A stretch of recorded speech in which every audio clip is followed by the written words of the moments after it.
Hey guys, it's Lisa, and today I am going to, for one, tell you about my new haircut. It's not that different, but it really is for me. Matter of fact, last night I tried to use my hot rollers and it was a disaster.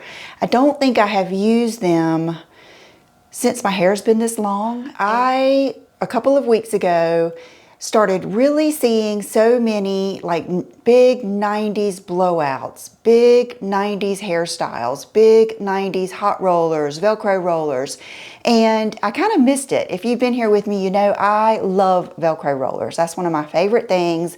I love big hair. I love the 90s. I love all of that. So I thought, why don't I go get, I had that one long layer. What I was thinking is maybe take that one and cut it in half.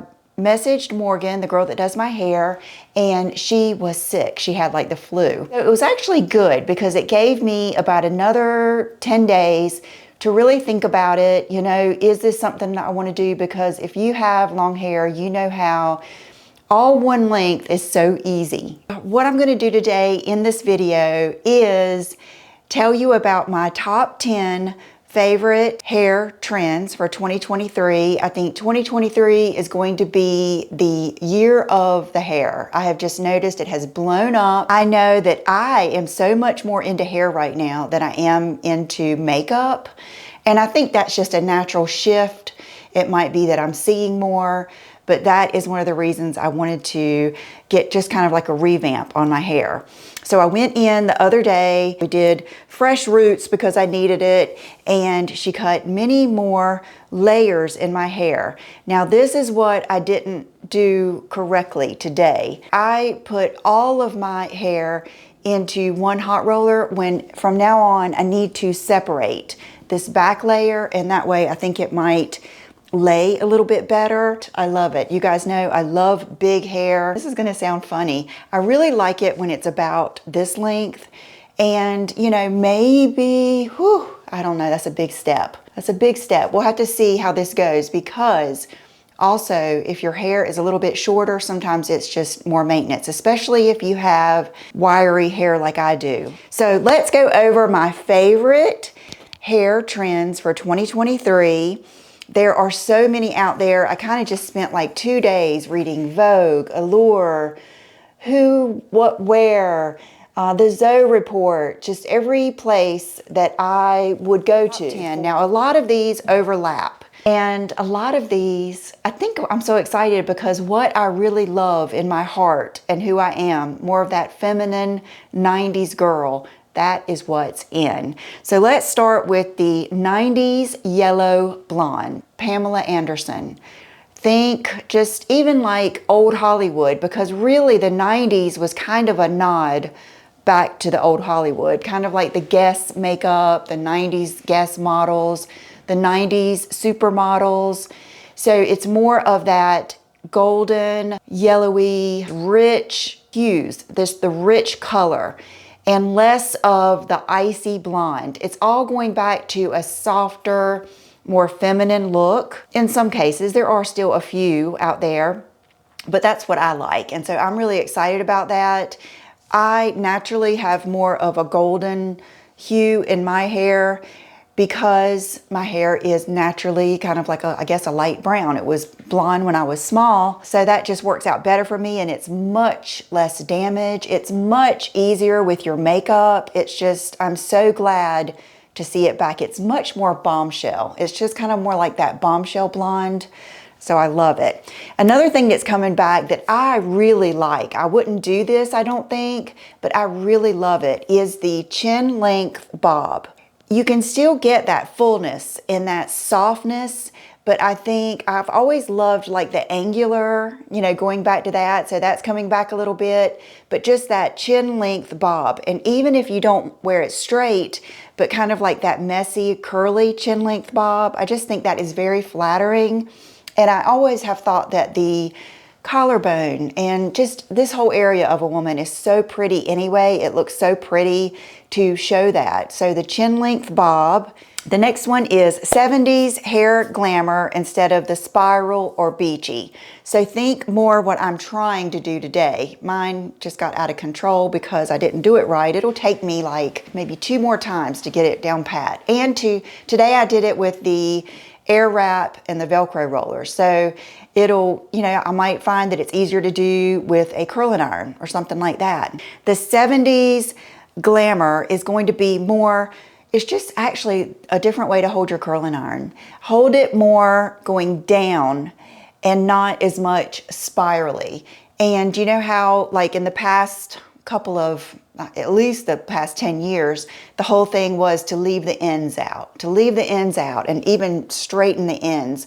I think we're seeing a little bit of that fading and more of the full, I mean, hot rollers, Velcro rollers, you know, the full glam. It doesn't have to be like this curly, but at least some bended ends, some softness and body. These kind of, you know, went all in together. It was the shag, the long shag, which I really like, mid-length choppy layers, octopus haircut, and even the wolf cut, where it's kind of like where a shag meets a mullet, where it's kind of shaggy up front and then a little bit longer in the back. But all of these kind of go into, think Rachel on Friends. So you get that choppy kind of shag cut, but you can do it like she did, where it was just, you know, pieces kind of, I think they pretty much went in towards her face, or you could make it messy and shaggy. But just think that choppy layers and lots of, you know, coming in towards your face, not as much going out, unless it's like a swoopy, like curtain bang going out. Or some people that have been doing this for years, like is it Matilda Durf? She is like, it's kind of like that's who she's been the whole time. And she is like known for her bangs, kind of like Bridget Bardot or something like that. So now she is like really in it. And the octopus hair is also, you know, just that shape of going like this. A lot of it, you know, you can get the cut, but you can style it different ways. Like yesterday, I had this cut and, you know, it was just left over from the blowout that Morgan did. And so it was more straight layers. And even that's a different look. That way I got to keep my length, but I got a little bit more fullness around my face and more options. So, you know, we'll see if I end up liking it. Last time with the long bang, I just let them grow out. That's just one way to mix it up a little bit without taking your length. Because when they do it, they kind of just go in a triangle up here. And the more layers that you want, the deeper the triangle, you know, goes back. So you still get to keep this hair. You're not cutting this hair like over your ears. You're kind of going like this back. And so it allows you to keep this instead of just doing like this. That way you don't end up like I used to be a long time ago. I got a bad haircut. It messed me up. I don't know, you know, I will not blame it on them. It could have been things I was asking for. But you don't want to cut it like this. You want to come back, you know, up in here. And you'll see there's plenty of like even tutorials on YouTube. A deep side part. To me, that is so beautiful. This is kind of like my natural part because I have like a little cowlicky thing like right there. Sometimes I'll do just a deep, deep side part and I'll do the Hollywood curls where I do this side all back. You continue the back all the way around so that this side is coming forward. That gives you more of that Jessica Rabbit, that old Hollywood vibe, and I love that with a deep side part. I also love the blunt bob with a side part. I just think it's very feminine. And then sometimes I just crave a middle part because when I think of a middle part, I think of more that Victoria's Secret, fashion show, more of that vibe like that. You will see that all of these trends, there is variations to them. There's styling to them. And there's so many, you know, it's not like you're going to be out of style. It's just going to be interesting to see. And I'm already loving like all of the hair tutorials and things like that coming back. Okay, this is a big one that I saw on just like almost every list. And I've noticed it myself. pink tones, even in blonde, subtle shades of red. I would say about 3 or 4 times back, Morgan did a toner on me that even had some pink tones in it, just because it's so soft. So I will put the formula or the name of it up here, because I texted her last night and asked her about it, and that was really pretty, I thought. So all kinds of like pink and blush and red tones, but not in the harsh way, more in kind of like a romantic type way. Okay, and then we get to what I was after, which is called the butterfly cut. So that is going to be more of your layers. And see, I probably have, I think if I would have curled this right, see, this layer would be falling right here, and then it would be more of that butterfly look. Thinking that maybe it might be even better for me with a curling iron, but we'll go from there. So the butterfly cut, where it's just flutter, flutter, flutter. Think Farrah Fawcett. With all of these, and on some of the websites, they would even say, think 70s, think 90s, think Farrah Fawcett, think Pamela Anderson. I would say layers. Layers are the big thing. Brushed out, soft rollers, long, luxurious hair. So if you are scared of the layers, which I am, but you know, I figured what the heck, they'll grow out. I need to do something different.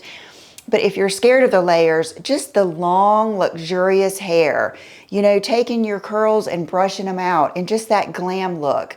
I know I have been kind of out of style for a long time with that, with the, you know, everybody's been doing the beachy waves, and I'm still doing the spiral hair, and I like to curl my hair all the way to the ends. I like a soft, feminine look, and that's what's coming back. So long, luxurious hair, maybe curling it with your curling iron instead of feeling like you just have to keep it messy. Brush them through and just get that really long, luxurious, brushed out, bombshell look. This one, oh my gosh, I love this. The claw clip. The return of the claw clip. I'm surprised I didn't read more about the banana clip, because that was my thing. Because, okay, here's the thing. The 90s were just good for me and really diverse, because I was born in 70. So you think I was from 20 to 30. So from 20 to 25, I was with and married to my first husband. Then I got divorced, and I had about 2 years in the middle where I got a job, because these years I bartended and waitressed ever since I was, probably 17. So then I had a 9-to-5 job, and that was when the Melrose Place and all of that stuff, that was how I was inspired. So I really loved dressing up and being more professional looking, classier, and all of that good stuff. And then I met John, my husband now, when I was almost 27, because it was the summer and I was born in September. I think I was almost 27 and he was 37. And then that started, you know, we got married 8 months later, and then I was pregnant with Brooke a month later. So that started a whole different era. So it's kind of like I have many different styles within that. For 90 to 96, that is when I wore the banana clip all the time. I would hot roll my hair, and then I would, you know, put it all back in a, I don't even know, the last ones I got weren't as good as the ones I used to get. I would get those really long ones, nothing fancy, and they had teeth the whole way down, and you could get a pack. I think they were goody goody. And I loved that when you take a banana clip, so you still get all of that hair like going all the way down. So it was really nice when you're waitressing, because it just gave you that fullness, and you still had your hair up out of the food and everything. I didn't go to claw clips until later. I grabbed these yesterday at Ulta because I thought this might be good just to put the front of my hair back and then leave my bangs out. I like the big claw clips, but now that my hair is so much longer and heavier, they're harder for me. I really like using 2 small ones. But anyway, here we go. It's not about me. It's about everyone. It's about what you like. And the claw clip is back. So that little flipped up do with a claw clip, that you're going to be seeing that everywhere. And that's a good thing, because I can just see now, you know, I remember when it was popular to wear biker shorts, thick socks, even 2 pair. remember the wigwam socks, tennis shoes, and a great big sweatshirt and your hair up like in a claw clip, or I didn't wear ponytails too much, but I wore the banana clip. So the claw clip is back. Soft fringe wispy bangs. Now that is something that I used to do. And what did I do to keep them so straight? I think I just had them cut so short that, and back in the day, I used to take a shower every morning or take a shower before I went everywhere. And you guys know now I like to take a shower at night. And so this morning I took a shower in the morning and got ready so I could film doing my hair and everything. It's probably been, I don't know, 5 years since I've done that. I never take a shower in the morning. I used to do that, and I would blow dry them straight down. That's what I would do. Since that time, I've realized bangs just do not work out for me because I have too much wave and kinkiness and everything else in my hair. But I do love a soft curtain bang, a wispy bang. I even liked when my bangs grew out, and that's something I would say if you want to try bangs, think about it this way. If you don't like them, they're fun the whole way out because you style them at first and then you style them like this at first and then you start turning your curling iron and you enjoy them the whole way out. So if you want to try, don't be scared. I have just done it so much. You guys have experienced that with me. But even if you don't want full bangs, even just like a few little wispy bangs, that's very in. I love it. I love all of the different softness. I think that's the biggest word. I think 70s, think 90s, think glamour, think softness. That is what's coming back. Even if it's a shag or a mullet, what do they called it? A wolf cut, where the shag meets the mullet. It's still so flattering on a lot of people because it gives you that softness around their face. And think if you did that with a pretty tone of hair, I still think it's really, really pretty. So I hope you guys enjoyed this. I hope that there's a style that you might want to try. Let me know which one is your favorite. I did my makeup more like the 90s, and I was trying to think, what jewelry did I wear in the 90s? And I came across this necklace that my mom and dad, I remember my dad brought it home. They gave me this when I was a teenager, and I remember wearing this all the time. It's a little braided chain with a little cross, and I remember wearing hoops. Hoops were my thing. I had a silver pair and a gold pair, and I just remember wearing hoops like all the time. So I think that was the big thing. I do remember the wider hoops were popular too, and rings. I just put on some little, these are Miranda Fry rings actually. I remember having rings on every finger, even back then. Thank you guys for watching, and if you have any tips for me in this hairstyle, any product suggestions or anything else, let me know down below. Thank you for watching, and I will see you real soon. Bye-bye.